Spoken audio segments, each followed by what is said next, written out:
16 अगस्त को 16 सितंबर को बुला दिया गया और हमसे कहा गया कि आपको विद इन 7 डेज जो है माननीय मुख्यमंत्री वार्ता के लिए बुलाने वाले हैं।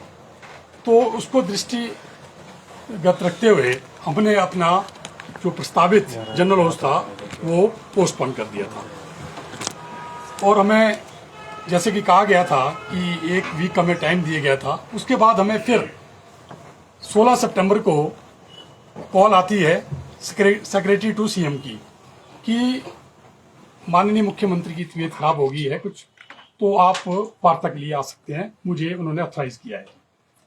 फिर हमारी 21 तारीख को वार्ता हुई, क्योंकि हमने 23 को फिर से जनरल हाउस रखा था, तो 21 को हमारी विस्तार पूर्वक सचिव मुख्यमंत्री आदरणीय श्री राकेश कंवर जी से वार्ता हुई।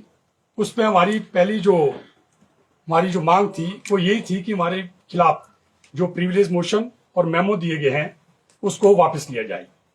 उसके बाद हमारी जो मुख्य मांगे थी, जैसे कि डीए की 3 किस्तें देना, एरियर देना, नए पे स्केल का एरियर देना और डीए की जो 1/7/2022 से हमारा जो 21 महीने का एरियर है उसको रिलीज करना, तथा कुछ और अन्य मांगे थी, जैसे कि सेक्रेट पे जो भी सेक्रेट अलाउंस मिल रहा है गवर्नर हाउस को, कमीशन को, लोकायुक्ता को, उसको सेक्रेट पे दिया जाए।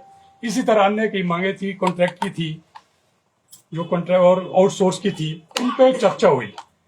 तो इन सारी बातों को लेके हमें आश्वस्त किया गया सेक्रेटरी एसएडी और सेक्रेटरी टू सीएम कंवर जी के द्वारा कि ये सारी बात जो है माननीय मुख्यमंत्री के ध्यान में लाएंगी।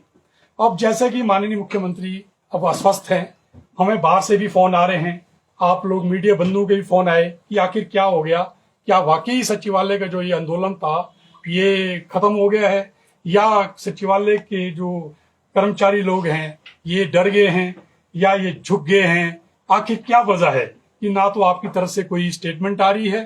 तो इसीलिए मैं आपके माध्यम से कह देना चाहता हूं, ना तो सचिवालय का कर्मचारी झुका है, ना ही सचिवालय कर्मचारी डरा है, ना ही सचिवालय का कर्मचारी, ये जो हमने अभी एक तरह से स्थगित किया है, इसके 2 कारण है।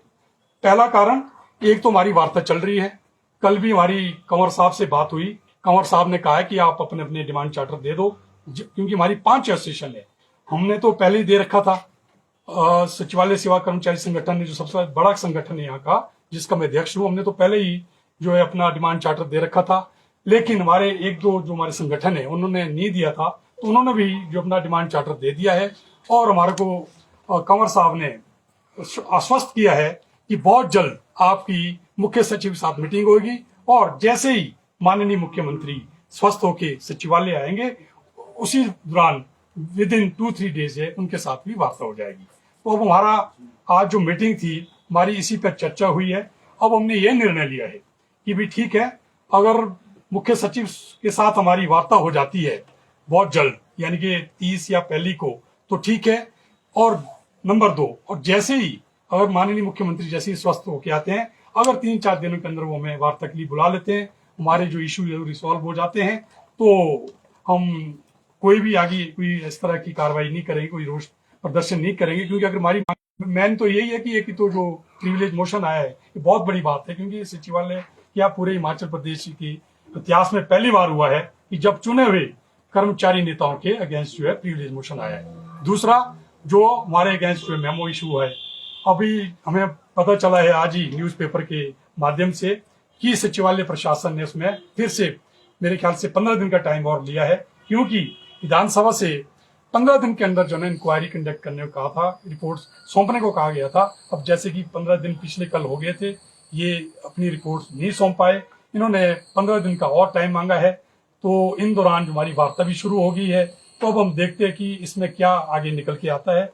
जो भी होगा वो हमने आज अपनी बैठक में हमने निर्णय ले लिया है। 5 एसोसिएशन की मेरी अध्यक्षा या ऑफिसर एसोसिएशन की गीता मैम है, और यहाँ पे हमारे टीए प्राइवेट सेक्रेटरी के तुलसी जी हैं, और अमर जी हैं ड्राइवर एसोसिएशन के, क्लास 4 एसोसिएशन के अपने टेक राम जी हैं।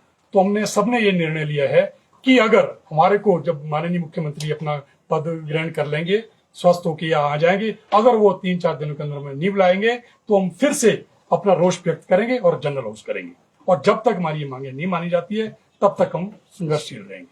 प्रिविलेज मोशन का जो नोटिस आया था, क्या उसका जवाब आप लोग की तरफ से दे दिया गया?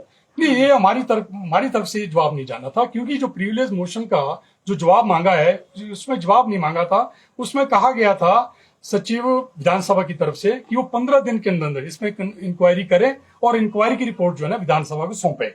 उसके बाद शायद ये प्रिविलेज कमेटी है वहां पे जाना था। लेकिन जैसा कि मैंने आपको कहा कि हमारे को समाचार पत्र के माध्यम से आज पता चला है कि सचिवालय प्रशासन ने इसमें और वक्त मांगा है। दूसरा, आप अगर पहले दौर की आपकी बातचीत हो गई है, दूसरे दौर की अगर मुख्य सचिव से होगी तो सीएम से फिर तीसरे दौर की बातचीत होगी? नहीं, हो सकता है माननीय मुख्यमंत्री जो है ना मुख्य सचिव को डायरेक्शन दे दे कि जो हमारी मांगे हैं उनको मान लिया जाए, तो तब तो तीसरे दौर की वार्ता की कोई गुंजाइश ही नहीं रहेगी। लेकिन जो ये प्रिविलेज मोशन है, मुझे लगता है इसमें तो मुख्यमंत्री का ही सबसे अहम रोल रहेगा।